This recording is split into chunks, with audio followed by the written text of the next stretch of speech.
Segundo Crônicas 14, nós vamos ler os versículos 9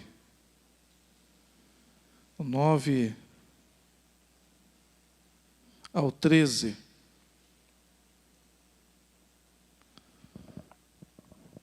Vai aparecer aqui no telão também, versão Nova Almeida atualizada.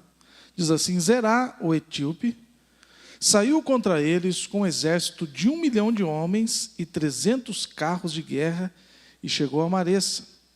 Então, Asa saiu contra ele e eles se prepararam para a batalha no vale de Zefatá, perto de Maressa.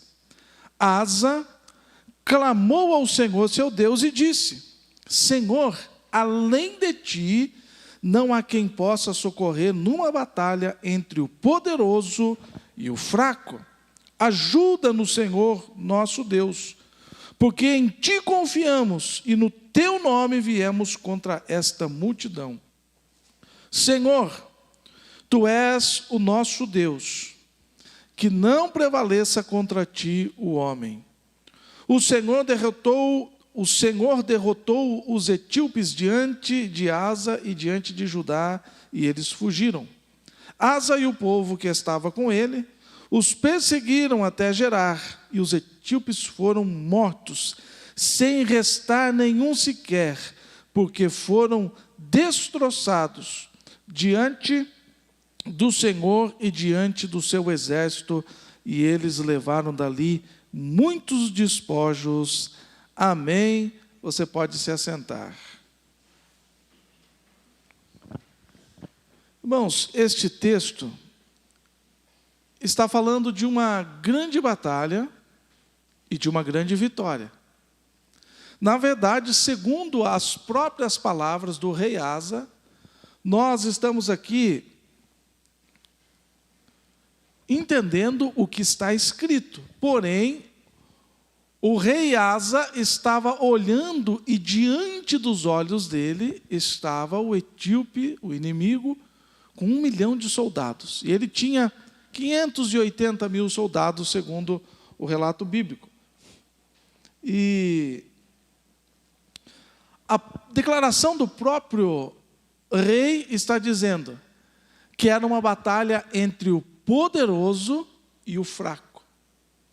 Entre aquele que tinha poder e aquele que não tinha poder. Entre aquele que tinha condição e aquele que não tinha condição. Entre aquele que podia fazer e aquele que não podia fazer. Entre aquele que podia vencer e entre aquele que não podia vencer.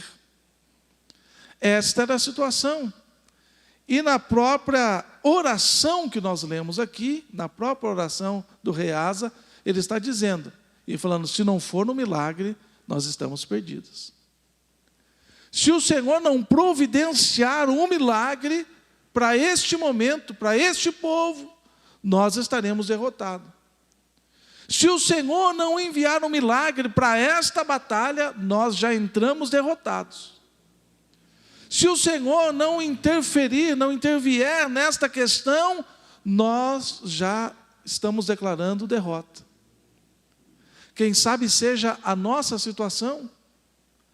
Quem sabe seja um momento que nós também estejamos enfrentando em alguma área da nossa vida, dizendo: Senhor, se não for as tuas mãos, se não for a tua intervenção, humanamente, já perdi esta batalha.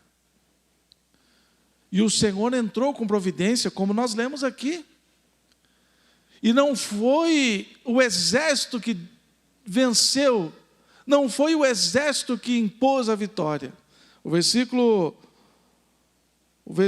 12 aqui é muito claro. E o Senhor derrotou os etíopes diante dos olhos de Asa e diante de toda Judá.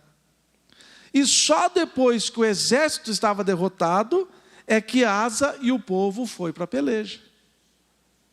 Veja que coisa interessante. Então nós vamos entender algumas coisas que nós precisamos para vivermos o milagre. O milagre acontece de maneira instantânea. Mas o milagre não acontece de qualquer maneira. Nós precisamos estruturar a nossa vida para que possamos receber o milagre. nós precisamos dar alguns passos em direção ao nosso milagre. E é isso que nós vamos ver aqui na vida do rei Asa. Você não precisa ler, mas aqui no começo do capítulo, quando Abias, o pai de Asa, morre e é sepultado, o versículo 2 vai dizer que Asa fez o que era bom e reto aos olhos do Senhor, seu Deus.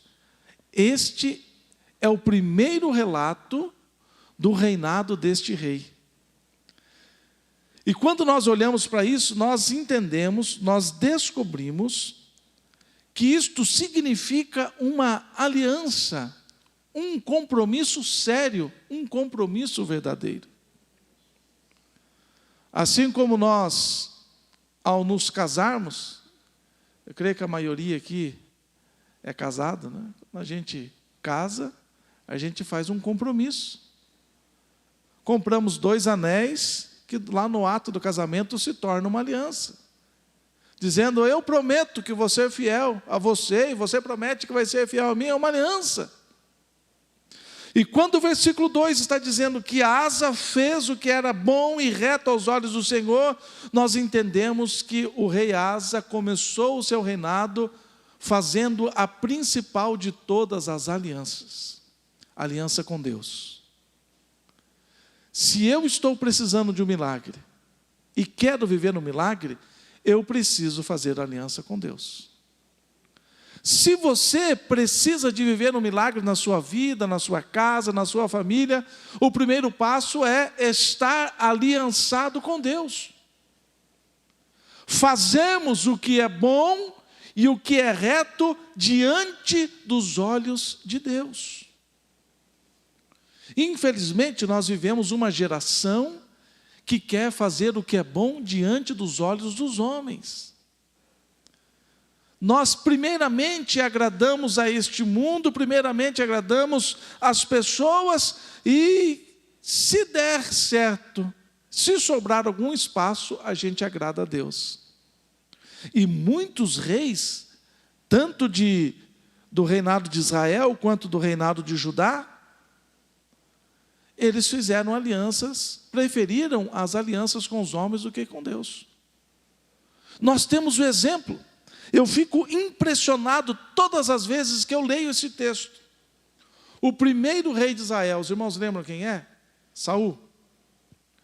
Saul, ele preferiu a aliança com os homens do que a aliança com Deus, e foi a razão do seu fracasso. E foi a razão da sua ruína. E foi a razão da perda do seu reinado. Foi a razão da perda da sua unção. Foi a razão de ter sido renunciado pelo próprio Deus, destronado pelo próprio Deus. Quando o profeta diz, olha, espera 7 dias, eu vou lá para sacrificar. E quando chega no 7º dia, ele está olhando para quem? Não para Deus, ele está olhando para o povo. E o relato é que o povo já estava impaciente, o povo já estava, o seu exército já estava se rebelando contra ele, alguns já estavam abandonando, indo embora, e na ânsia de agradar o seu exército, ele sacrificou ao Senhor. E quando ele termina o sacrifício, quem chega? O profeta. E o profeta falou, você cometeu uma loucura. Eu falei para você esperar, mas o povo estava indo embora, era para você esperar, eu que teria que sacrificar, você não tinha autoridade espiritual para o sacrifício. Por causa disso, agora o Senhor rejeitou. O Senhor tirou o trono das suas mãos, o Senhor tirou a unção da sua vida e colocou na vida de alguém que é melhor do que você. E a Bíblia diz que ele se lança aos pés do profeta, que chega a rasgar a roupa do profeta, mas não para pedir a misericórdia de Deus, mas sim para fazer um pedido muito errado, dizendo, faça alguma coisa para que eu fique bem diante dos olhos do povo. Não importa que Deus me rejeitou, desde que o povo não me rejeite. Estas são as alianças erradas. Pessoas que precisam de um milagre não estão vivendo um milagre, porque estão fazendo alianças erradas. Agora o rei Asa, ele já começou fazendo o que era bom e reto aos olhos do Senhor. Quer viver um milagre na sua vida? Quer ver um milagre chegando na sua história? Quer ver um milagre acontecendo na sua casa? Primeiro passo em direção ao milagre: faça aliança com Deus. Outro versículo poderoso é o versículo 4, que diz que ele ordenou a Judá que buscasse o Senhor, Deus de seus pais, e que observasse a lei e o mandamento. Versículo 4. Aqui nós vemos que não era uma ordenança autoritária, embora sendo rei, ele poderia decretar. Mas ele estava ordenando que o povo fizesse, mas ele estava sendo um modelo. Por isso, irmãos, nós temos que buscar uma estatura espiritual para que possamos dizer como Paulo: se vocês me imitarem, vocês estarão imitando a Cristo. O rei Asa não estava dizendo assim para o povo: olha, vocês devem servir ao Deus de seus pais, vocês devem sacrificar ao Deus de seus pais, e ele mesmo fazendo outra coisa. Não, ele era um modelo em Judá. Toda Judá estava olhando e vendo: esse aí segue ao Senhor, esse teme ao Senhor, esse está sacrificando ao Senhor, esse está restabelecendo o culto verdadeiro em Judá. Então, o segundo passo que nós devemos dar em direção ao nosso milagre é sermos influência na vida de pessoas. Quem sabe nós podemos estar passando num período como o cego Bartimeu. O Bartimeu, quando ouviu sobre a possibilidade de receber um milagre, que barulhão é esse? Ele era cego, mendigo, jogado à beira do caminho, e ele começa a escutar um alvoroço. Ele pergunta: o que está acontecendo aí? Ah, Jesus. Mas por que esse alvoroço? Quem que está gritando? Ah, é uma pessoa que era cega e Jesus curou, ele está gritando. Um leproso que foi curado está gritando. Um paralítico desde nascença que foi curado por Jesus está correndo atrás dele gritando: Jesus me curou, louvado seja o Senhor. E ele viu a possibilidade. E ele começou a gritar também: Jesus, filho de Davi, tem misericórdia de mim. E o que as pessoas diziam? Cala a boca, fica quieto. O seu milagre não vai chegar. Fica quieto, para de gritar. Você acha que Jesus, o Filho de Deus, vai ter um tempinho para parar e dar atenção para um mendigo igual a você? Mas a Bíblia diz que quanto mais era confrontado, mais ele gritava. Quanto mais mandava ele ficar quieto, mais alto ele gritava. Quanto mais tentavam dissuadi-lo daquele milagre, mais ele clamava ao Senhor Jesus. E ele não foi influenciado, mas ele se tornou influência. E não influenciou só naquele momento. O nome dele está aqui registrado, e se Jesus não voltar daqui 1000 anos, os próximos pastores e pregadores estarão dizendo: olha, lá no começo, lá no ano, não sei, 30, depois de Cristo, tinha um homem chamado Bartimeu, e ele gritava: Jesus, filho de Davi, até que foi curado. Então, este homem se tornou influência para aquele momento, para aquela geração, e continua sendo influência para a nossa vida. Quantas vezes nós pensamos em desistir do nosso milagre, da nossa bênção, e de repente vem alguém e prega: mas de novo vai pregar sobre o cego Bartimeu? Não tem problema. Toda vez que nós ouvimos, a nossa fé é estimulada, e nós falamos: se ele conseguiu, eu também vou conseguir. Se ele gritou, eu também vou gritar. Se ele alcançou, eu também vou alcançar. Aleluia! Louvado seja o nome do Senhor. No versículo 7, nós aprendemos outra coisa importante com o rei Asa. Então, o primeiro passo é a aliança com Deus. O segundo passo é influenciar e não ser influenciado. O terceiro passo, versículo 7, ele vai dizer assim, para ajudar: vamos construir estas cidades, cercá-las de muralhas e torres, colocar portões, ferrolhos, enquanto a terra ainda está em paz diante de nós. Pois temos buscado o Senhor nosso Deus, e nós o temos buscado, e Ele nos deu repouso por todos os lados. Aqui, quando eu olho para esse texto, eu posso aprender que, além da aliança, além da influência, o rei Asa era um estrategista. Ele estava usando de estratégias. Ele estava dizendo: nós estamos buscando ao Senhor, Deus tem sido bom para conosco, tem nos dado paz por todos os lados. O que nós vamos ficar fazendo nesse tempo? Vamos perder tempo?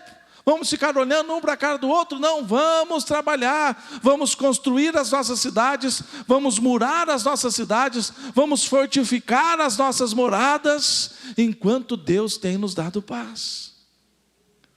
O milagre é conquistado também através de estratégias. Você tem alguma estratégia para buscar de Deus o milagre? Você para e pensa e diz: qual o caminho que eu devo trilhar? Qual o tipo de oração eu devo fazer? Será que eu preciso orar mais? Será que eu preciso consagrar mais? Será que eu preciso jejuar mais? O que eu preciso melhorar na minha vida? Qual é a estratégia que eu preciso adotar para que o milagre chegue na minha vida? Qual foi a estratégia do cego Bartimeu? Gritar. A única coisa, ele não sabia onde Jesus estava, não tinha ninguém para colocá-lo lá perto, não tinha ninguém para dizer: oh, tenha ânimo, eu vou levar você até Jesus, fique tranquilo, para de gritar. Não, a única estratégia, ele falou assim: se eu ficar quieto, Jesus passa e eu perco o meu milagre.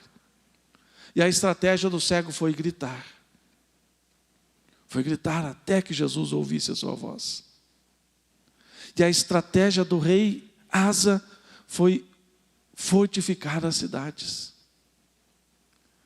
Então, no momento em que nós estamos esperando o nosso milagre, que nós estamos dependendo do nosso milagre, não pode ser uma espera tranquila, tem que ser uma espera trabalhada. Não podemos nos acomodar e dizer: eu vou ficar aqui, se Jesus quiser fazer alguma coisa por mim, se Deus quiser me livrar dessa situação, eu estou aqui, senão, seja o que Deus quiser. Isso não é estratégia. Se eu estou orando de um jeito e não dá certo, nós oramos de outro jeito. Se eu estou jejuando e não está funcionando, vou jejuar de outra maneira. Se o tanto que eu estou indo para a igreja não funciona, vou mudar a minha maneira. Quem sabe você esteja só dobra o joelho e já começa a pedir: Deus, eu preciso desse milagre, Deus, eu preciso desse milagre, Deus, eu preciso, Deus. Muda um pouco, dá uma agradada no coração de Deus. A Bíblia diz que nós temos que ser igual crianças. Eu lembro aqui de um testemunho de um pastor que pregou aqui, e ele com uma diabetes muito alta, muito terrível, e cuidava muito do filho, para que o filho pequeno não tivesse diabetes também. E na Páscoa ele comprou uma caixa de chocolate e falou assim: você vai comer um bombom por dia. E abriu a caixa de chocolate e mandou o menino escolher. O menino escolheu, comeu aquele bombom e já ficou de olho nos outros, né? Papai, eu quero mais um bombom. Não, eu falei que era um por dia. Só um por dia. E o menino saiu triste, e ele estava lá no escritório trabalhando. Daqui a pouco o menininho falou: bom, se pedir não deu certo, eu vou mudar a estratégia. Se pedir não está funcionando, eu tenho que mudar a estratégia. E o pai dele trabalhando, ele foi lá, abraçou a perna do pai e ficou lá quietinho um bom tempo. Olha a estratégia. Ficou quieto lá. Saiu. Daqui a pouco voltou, abraçou mais um pouco e ficou ali quietinho, saiu. Traçando a estratégia dele, um menininho, 7 anos. De repente ele abraçou o pai dele de novo e falou: pai, eu já te disse o tanto que eu te amo. Eu amo tanto o Senhor é tão bom para mim. É o melhor pai do mundo. E ele falou: bom, o menino está querendo a caixa de bombom. E o coração dele foi quebrado, rachado. E ele disse que começou a chorar, levantou, pegou a caixa de bombom e falou: coma o tanto que você quiser. Está aí, você venceu. Estratégias. Muitas vezes nós não somos este filho que agarra na perna do pai e só fica ali quietinho. A oração também, irmãos, eu tenho aprendido isso. Deus tem falado muito nos momentos de silêncio. Às vezes a gente só quer falar e não quer ouvir. Às vezes eu dobro o joelho e só adoro a Deus, não faço um pedido e falo assim: Deus, agora eu vou ficar bem quietinho aqui. Eu quero ouvir a tua voz falando comigo. Eu preciso ouvir a tua voz. Nem que seja para repreender, nem que seja para dar um puxão de orelha, mas eu preciso ouvir a tua voz. E fico quietinho ali esperando, não sei, 10, 20, meia hora, fica esperando até que Deus fala alguma coisa ao coração, seja através de um versículo, seja através de uma ideia, seja através de uma inspiração. Então nós temos que usar as nossas estratégias. Às vezes você está pedindo, e não está ouvindo o que Deus está falando. Quando Ele olha para o povo e diz: olha, está tudo muito bom, a coisa está indo melhor do que eu esperava, Deus tem sido tão bom para conosco, mas não vamos ficar aqui à toa, vamos construir a nossa cidade, vamos colocar muros na nossa cidade, vamos colocar portas, ferrolhos, torres para proteção. Muitas vezes nós queremos uma bênção para a nossa vida, mas a nossa vida ainda não está pronta para receber o milagre. Muitas vezes está faltando muro na nossa vida, está faltando torre na nossa vida, está faltando ferrolho na nossa vida. Deus está dando paz, mas nós não estamos construindo. Então nós precisamos falar: Deus, o que eu preciso para receber esta bênção? Esta é uma oração que nós nunca fazemos, que é difícil de fazer. Deus, tira de mim o que não interessa mais para ti. Senhor, transforma o que precisa ser transformado, restaura o que precisa ser restaurado, joga fora o que precisa ser jogado fora e traz o novo que precisa ser trazido na minha vida. É uma oração de renúncia difícil, mas poderosa na nossa vida. Não pode ser uma oração apenas por dizer: Senhor, faz aí alguma coisa. Não, tem que ser de coração sincero, estratégias. Senhor, será que eu não recebi o milagre até hoje porque estou em falha ainda? O Senhor quer mexer mais alguma coisa aqui? O Senhor quer transformar mais alguma coisa na minha vida? Mude as estratégias. Pense em estratégias para que você receba o seu milagre. Versículo 8: então eles construíram e prosperaram. O rei Asa tinha exército de 300.000 homens de Judá, que traziam grandes escudos e lanças, e 280.000 homens de Benjamim, que traziam escudo e atiravam com arco, e todos eram homens valentes. O que me chama a atenção no versículo 8, é o finalzinho do versículo: e todos eram valentes.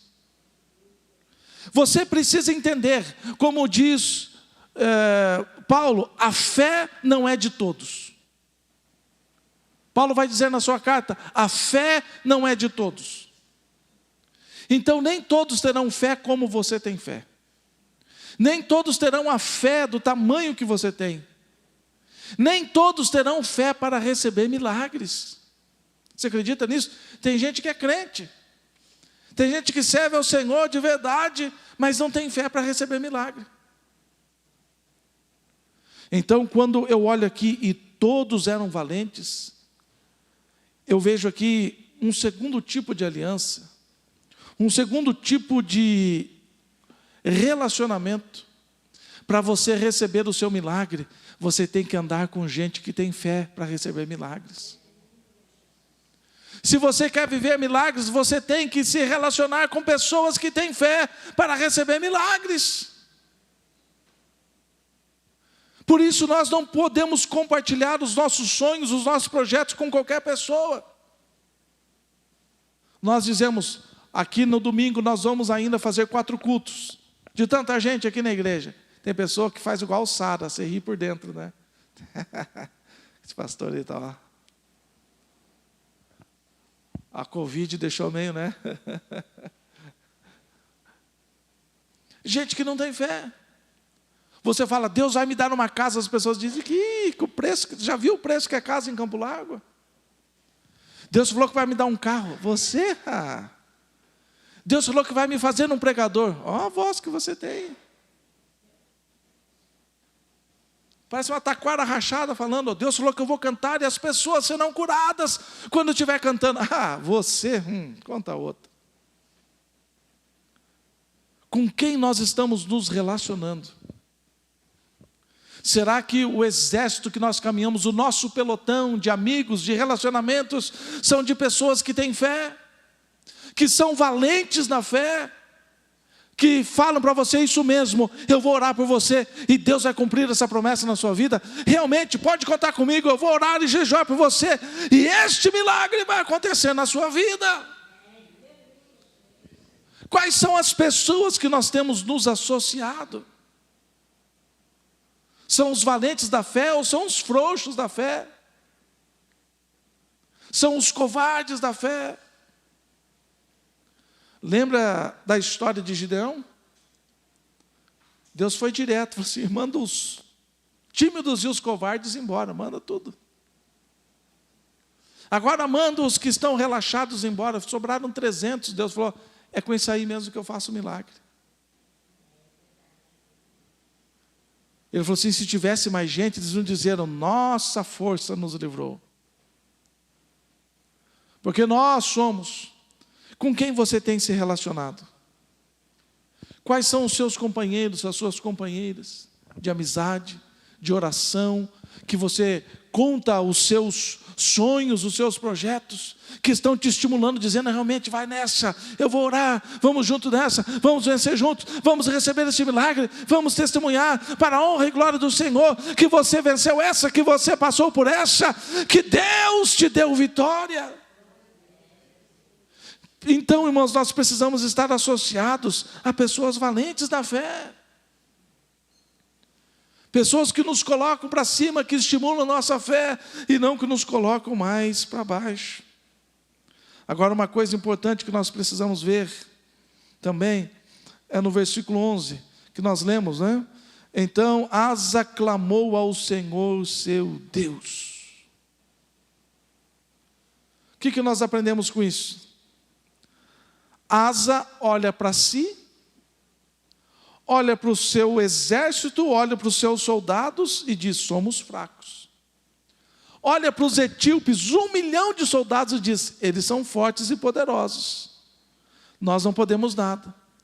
E o que ele faz? Ele olha para si, ele olha para a sua limitação, ele olha para a sua fraqueza. Irmão, não tem problema nenhum reconhecermos as nossas fraquezas. Não tem problema nenhum reconhecermos os nossos limites. Imagine se a Asa tivesse batido no peito e falasse, Senhor, nem precisa se envolver aqui, porque eu sei uma estratégia boa. Ó Deus, não precisa se envolver nessa batalha não, porque nós somos valentes. Lembre que no versículo 6 que nós lemos aqui, diz que todos eram homens valentes. O rei Asa era valente, os generais eram valentes, os capitães eram valentes, os soldados eram valentes, todos eram valentes. Mas, no entanto, a hora que foi começar a batalha, ele falou assim, a fonte de milagre não procede de nós. A fonte de vitória não procede de nós, procede de Deus.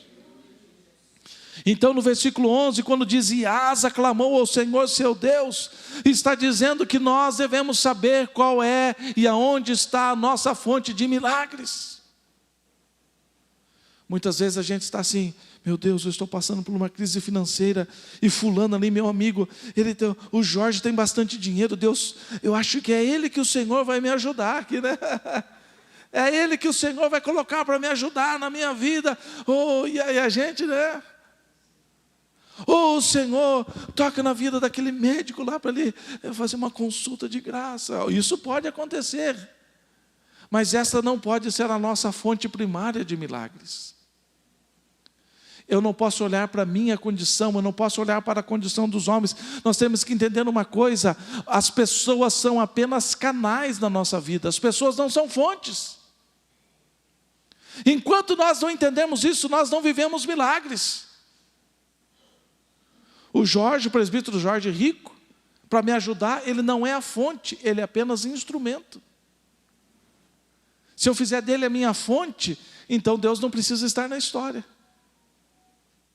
Então o rei Asa estava dizendo, o meu exército é bom, o meu exército é valente, ninguém vai voltar atrás, ninguém vai se acovardar na hora da batalha, mas nós não iremos sozinhos. Senhor nosso Deus, Aleluia, entenda, não é a sua força, não é, eu falo isso culto após culto, pregação após pregação. Tem gente que fala, será que o pastor só sabe pregar isto?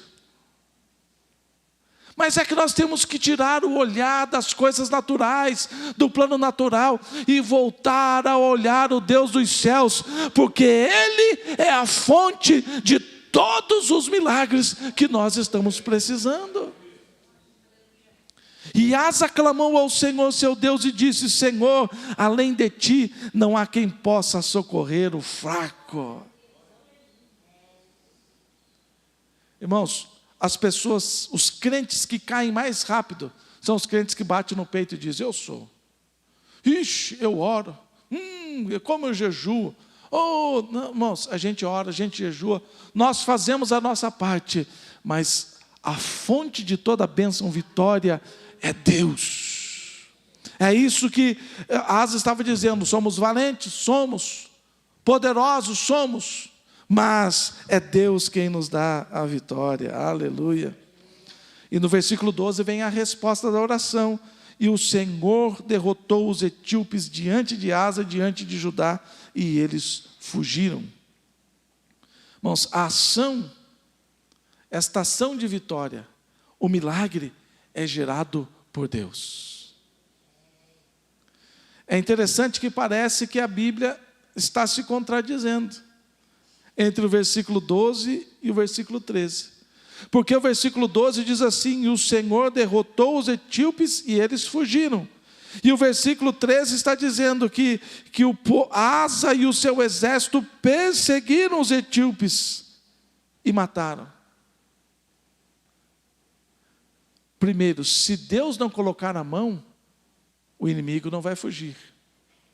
Se Deus não colocar a mão, a enfermidade não vai sair. Se Deus não colocar a mão, a porta não vai se abrir. Se Deus não colocar a mão, este problema não será solucionado. A fonte de todo milagre é Deus. Então o versículo 12 está dizendo que o Senhor derrotou. Eu não sei se o Senhor trovejou, se o Senhor tocou uma trombeta, eu não sei se mandou um terremoto, eu não sei o que aconteceu, mas o Senhor infundiu um pavor no meio do inimigo, e eles saíram correndo. Asa e o exército de Judá ainda estavam tranquilos, e de repente começaram a escutar um barulho. Será que o povo está vindo nos atacar? É nada, o poeirão estava indo para o outro lado de lá, estavam fugindo, porque Deus havia passado no meio do arraial dos inimigos. Oh, aleluia!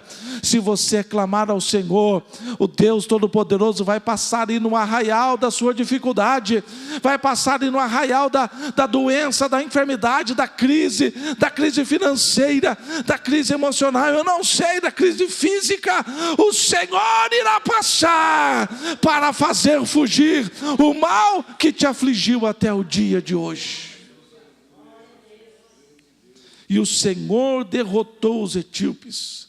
Nós temos que entender, irmãos, a gente chama aqui para orar, unge com óleo, mas somos apenas o canal, apenas o instrumento, quem faz é Deus. Nós oramos por pessoas e os milagres acontecem, mas somos apenas instrumentos, é Deus quem faz. O Senhor derrotou os etíopes, e Asa e o povo que estava com ele os perseguiram até Gerar, e os etíopes foram mortos, sem restar nenhum sequer, porque foram destroçados diante do Senhor e diante do seu exército, e eles levaram dali muitos despojos. Irmãos, uma coisa que é muito desprezada nas batalhas são os despojos.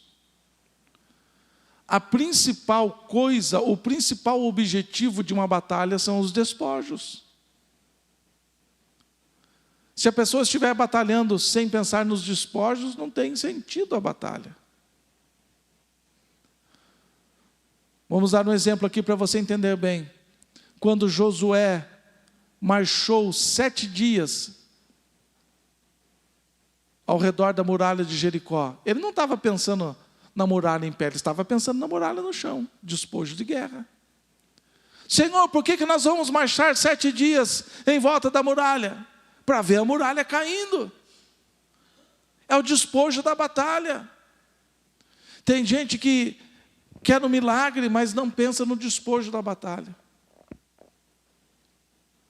não pensa nos frutos que se conquista após uma batalha. A coisa mais desprezada no meio cristão das batalhas são os despojos. As pessoas têm um medo de receber a bênção. Se você está enfrentando uma doença no seu físico, e você ora, você jejua, você pede, você clama, o que é o despojo da batalha? A saúde. É a doença, embora este é o despojo da batalha. Está numa crise financeira, qual é o despojo da batalha? Deus abrindo uma porta financeira. Você vencendo a crise, esse é o despojo da batalha. Então tem pessoas que têm medo do despojo, só que pensa que a vida do cristão é só batalhar.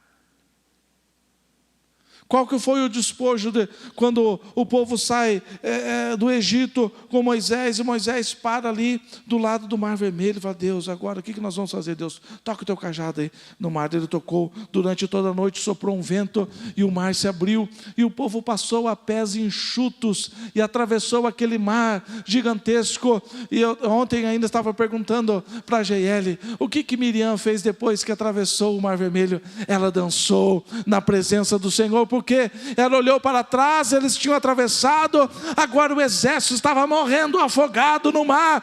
Estes são os despojos da batalha. Do que adiantaria o povo passar e o exército passar também? Não ia adiantar nada. O despojo da batalha foi ver o povo morrer, os egípcios morrerem, com todo o orgulho, com toda a pompa. Despojos da batalha. Deixa eu dar outro exemplo aqui. Sadraque, Mesaque, Abednego, Ananias, Misael e Azarias. Ó rei, fique sabendo, se Deus quiser que a gente morra, nós vamos morrer aí. Agora, se Deus não quiser que morramos, pode aquecer 10, 20 vezes a fornalha, porque esse será o despojo da nossa batalha. E foram lançados e o rei ficou atônito.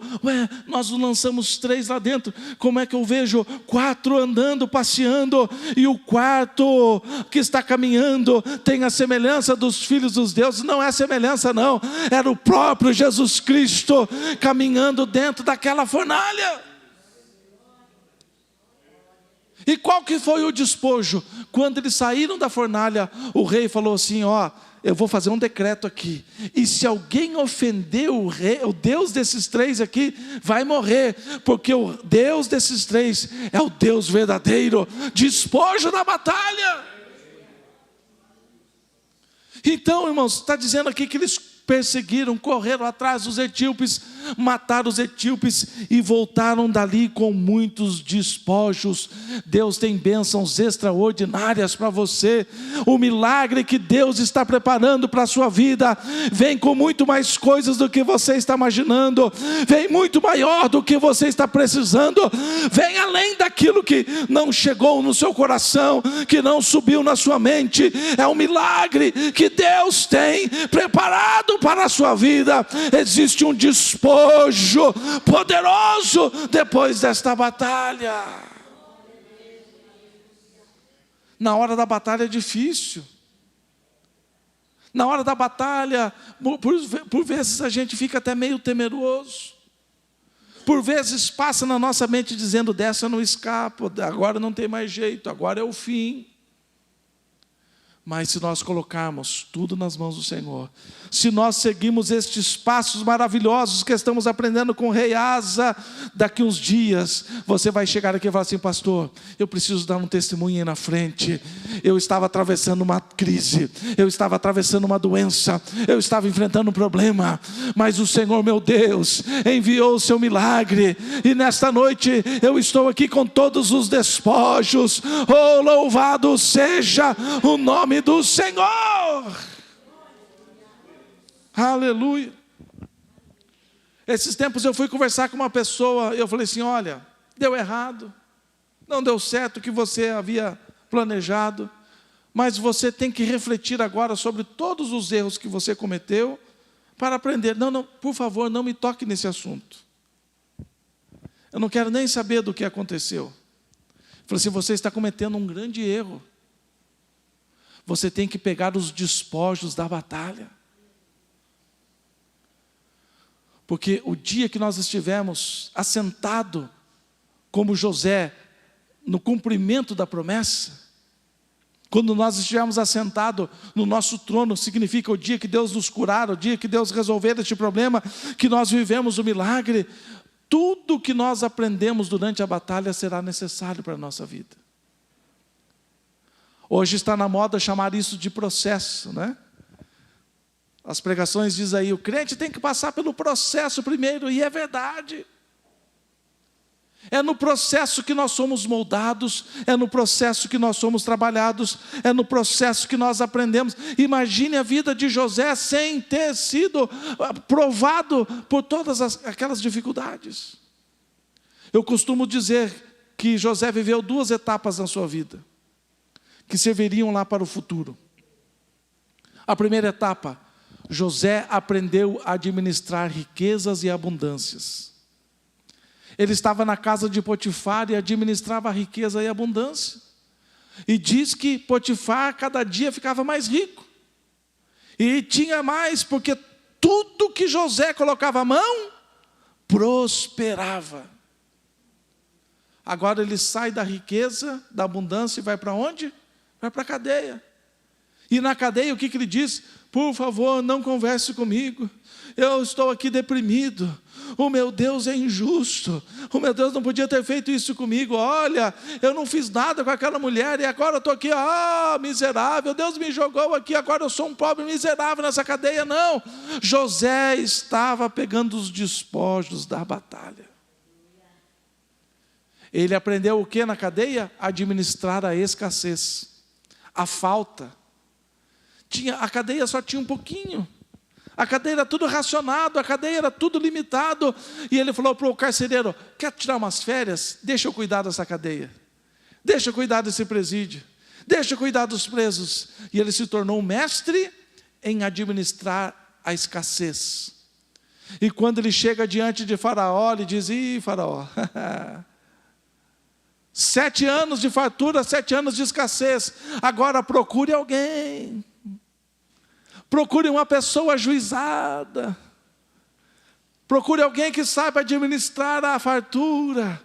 Procure alguém que saiba administrar a escassez. Alguém que esteja preparado. De quem que ele estava falando? Dele próprio. E não tem problema nenhum, irmãos. Eu estava conversando com a Denise essa semana. Quando você lê o Evangelho de João, o que o João diz?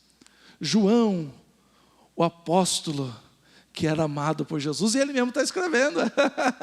Ele mesmo está fazendo propaganda dele, dizendo, o apóstolo que colocava a cabeça sobre o peito de Jesus, é ele mesmo que está falando dele, não tem problema nenhum.